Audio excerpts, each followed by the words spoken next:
¿Qué está circulando?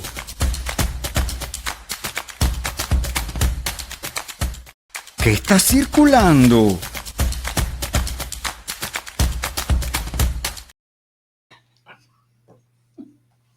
Es verdad, hombre, es verdad. Aquí me rimo, pues. No, ya, listo, estamos, cabemos. Sí, Estamos, ya, estamos en cuadro. es que con esas piernotas Ay, tuyas. chico, Entonces, tú. muy buenos días, Bueno, mujer. vale, eso es Navidad, ¿no? Uno en Navidad come un poquito más. No, tú tienes unas tremendas piernas, tienes muy bonitas piernas. Chico. Buenos días, Buenos José días, Domingo, mujer. para ti y para todos nuestros amigos que están conectados desde muy temprano. Bienvenidos a Arrímate el Mingo, ¿verdad? Sí. Y a este desayuno informativo que deberíamos arrancar ya, porque muchas cosas para conversar con nuestro invitado Juan Carlos Sosa.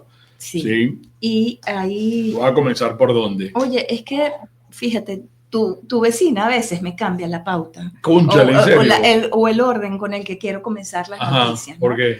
Porque yo tenía por acá lo de, bueno, todo lo que ha sido las excarcelaciones de las últimas horas, el reporte del balance, el balance que hace el Foro Penal, las familias que están en vigilia, que siguen en vigilia, pero también ha habido muchísima información y muchos análisis, y hay estupendos trabajos publicados en los portales de noticias sobre la reunión que sostuvo Delcy Rodríguez con el director de la CIA.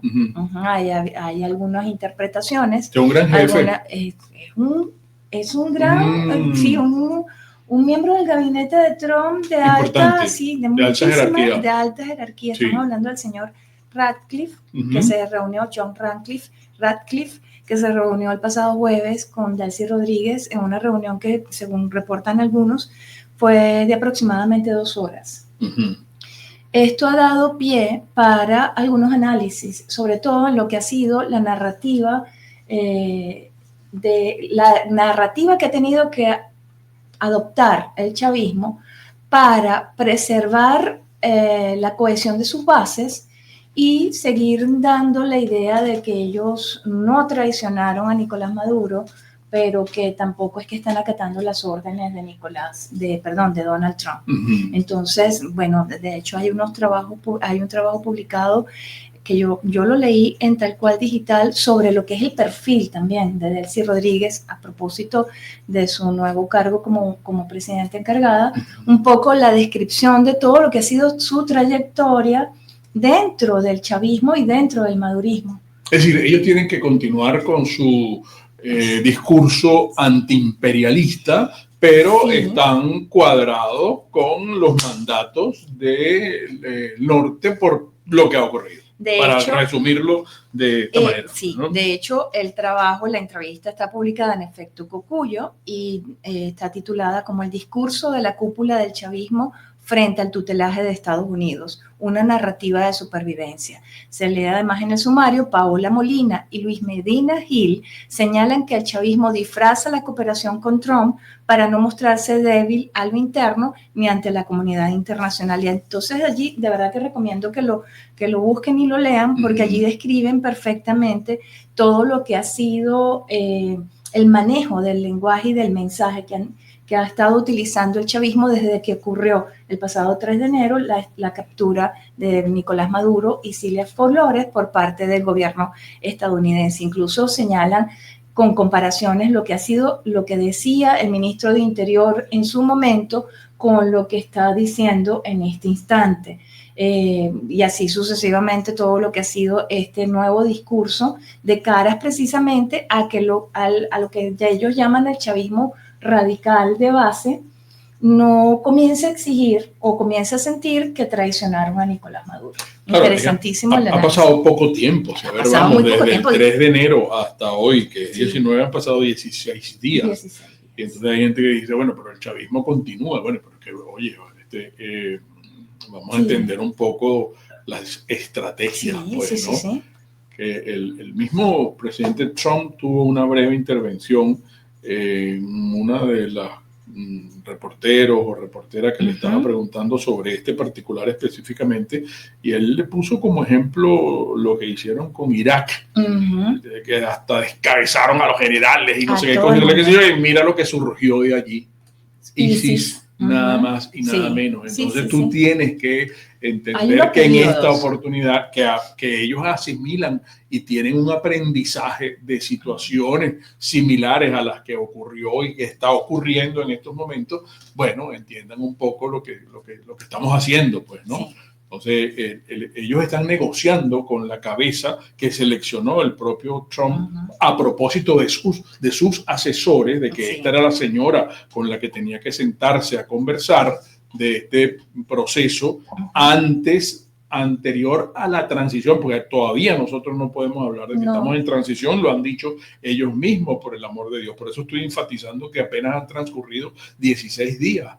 Entonces, entendamos la estrategia del señor Trump y de su administración en cuanto al caso Venezuela, que está, bueno, desarrollándose, pues. Y que no dejan de insistir en algunos analistas y algunos portales de noticias en que estas conversaciones entre Estados Unidos y algunos componentes del régimen se iniciaron con muchísima antelación. Claro. Y también abundan los trabajos en los que revelan cuáles han sido los periodos en los cuales de repente, porque la semana pasada circulaba y vuelve a circular este fin de semana, las conversaciones que supuestamente sostuvo el ministro de Interior con funcionarios de Estados Unidos, precisamente para en donde le estaban preparando para que no sacase a los cuerpos de seguridad que él controla, ni mucho menos a los colectivos en algún momento, para no generar ningún tipo de violencia en la ciudad.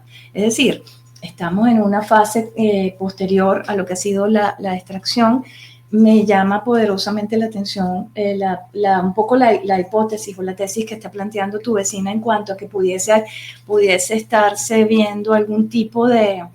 Bueno, porque esta gente sabe reacomodarse, ellos se han reacomodado. Sí, pero también menciona el hecho de que probablemente, que lo han sugerido en muchísimos análisis y en algunos reportajes, la traición. La palabra traición se ha ido mencionando en muchos medios en los que señalan que probablemente gente de la misma cúpula del madurismo pudo haber traicionado a Nicolás Maduro y a Cilia Flores, suministrando información para que la operación realizada por Estados Unidos resultase como resultó en la extracción de Nicolás Maduro. La señora Delcy ha hecho cambios en su gabinete. Hizo cambios en su gabinete. De hecho, el señor Alex Saab está fuera.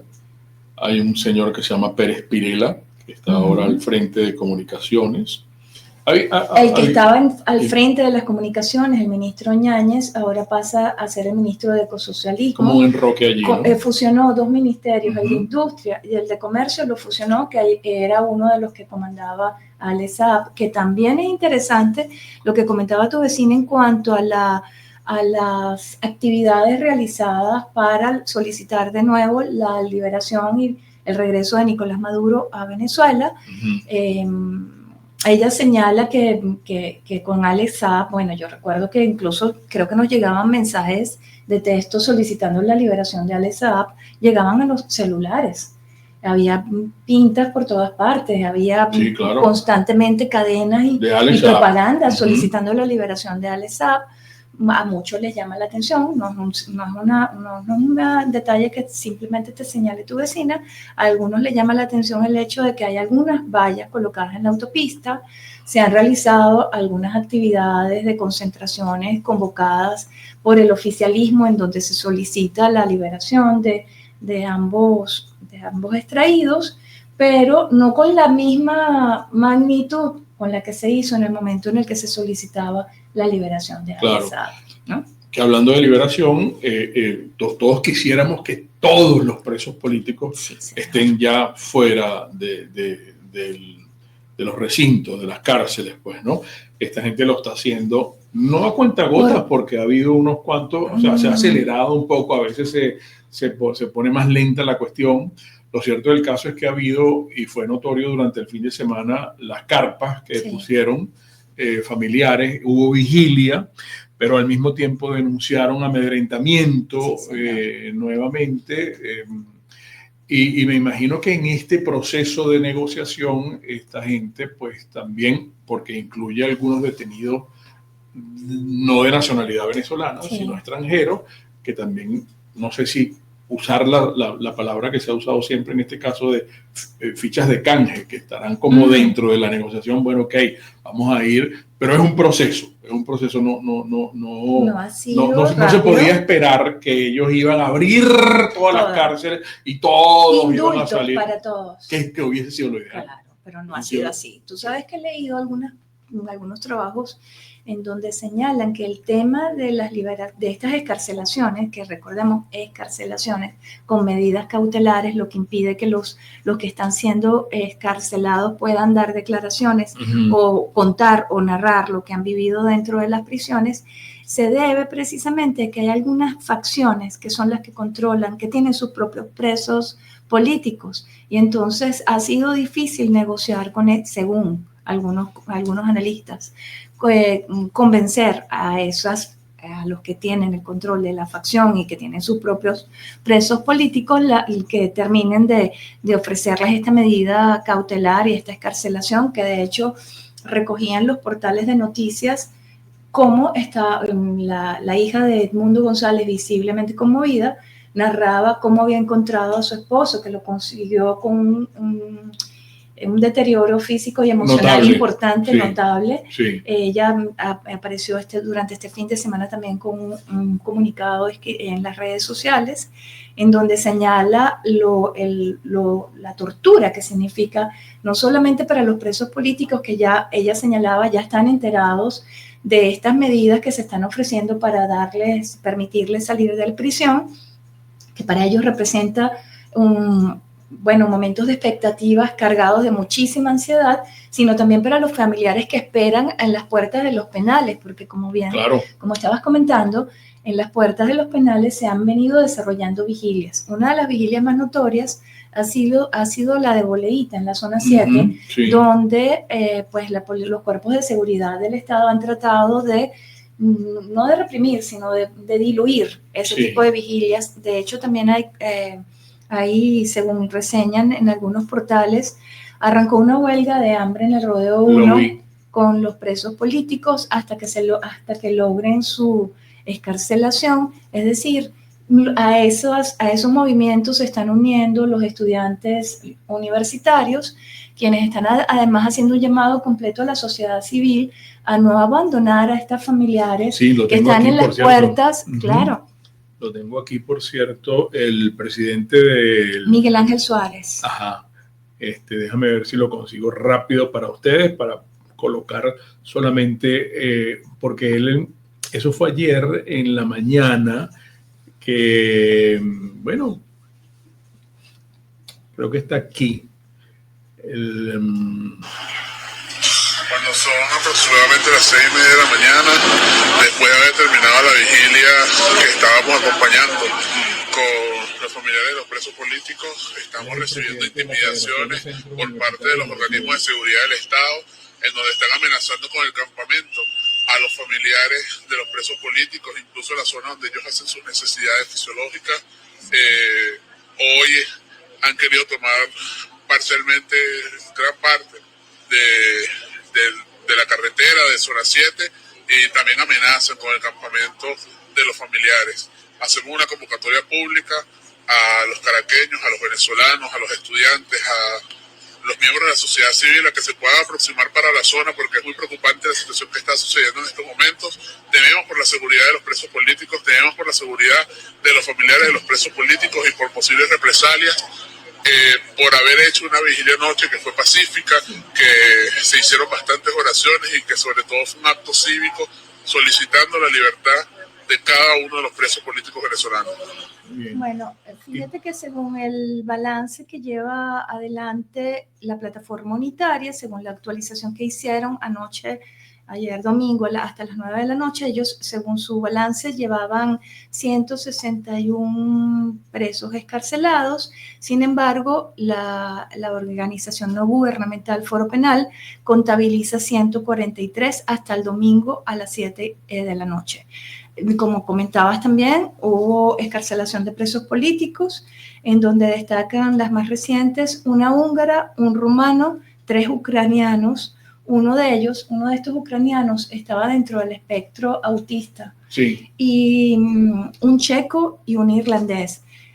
Bueno, por supuesto, recordemos que ellos fueron parte de los que detuvieron en una campaña en la que incluso se anunció por los medios nacionales de la detención de unos mercenarios extranjeros que venían a destituir a Nicolás Maduro. Pero llama mucho la atención, sobre todo, el caso de la húngara, que es de apellido Bosayanni, Susana Bosayanni, quien es periodista y documentalista. Claro. Y ella fue detenida en un barco de exploración. Ella estaba haciendo un reportaje que buscaba imágenes y buscaba los naufragios de las Segundas Guerras Mundiales, y fue detenida en junio de 2025.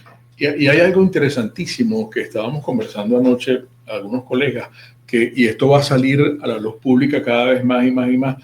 A veces uno pasaba por alguna urbanización y en alguna calle, y entonces te decía alguien, no, mira, cuidado porque eso es un centro de... Una casa de retención. ¿Qué queremos decir con esto? Que además de Yare, el rodeo, el helicoide, las cárceles típicas que todos conocemos, bueno, los amigos del Nacional también nos envían esto que les estoy diciendo: lugares no comunes han sido usados para encarcelar a presos políticos en Venezuela. Tal es el caso del Comando Nacional Antidrogas Las Acacias, donde hay alrededor de 72 detenidos, 35 militares activos, 5 alcaldes, 20 empresarios, entre ellos uno estadounidense y 2 mexicanos, y 12 civiles. Allí se encuentra, por ejemplo, el piloto Gilson Guillén Hernández, quien presenta un cuadro de salud delicado y amerita atención médica urgente, inmediata. Fíjate, por ejemplo, van a salir muchos más, mujer. Y van a salir muchos más. Y muchos otros casos de los que no nos enteraremos. Mira, voy a correr porque además nuestro invitado ya está conectado y hay que respetar su tiempo para la participación tan esperada, ¿no? Caramba, sí.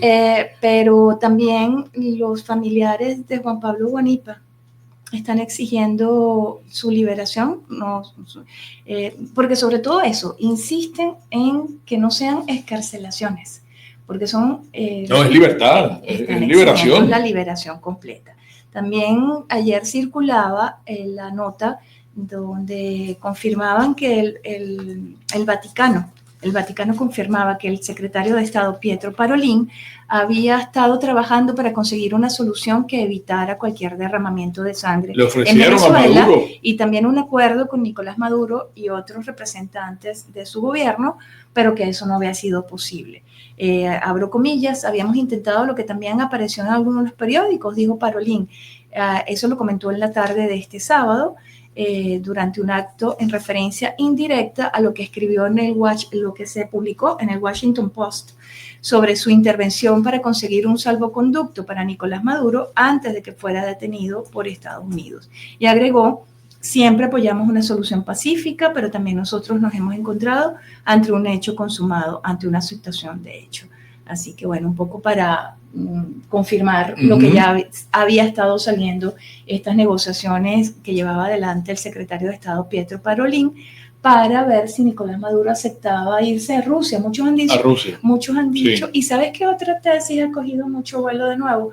Esa en la que, ¿recuerdas cuando que surgió como un rumor que Nicolás Maduro estaba planteando que sí, que iba a aceptar su salida a Rusia, pero que le permitiesen colocar a Delcy como presidente encargado? Pues algunos ya lo están manejando como que sí, en algún momento, más que rumor, sí pudo haber sido un planteamiento formulado por Nicolás Maduro.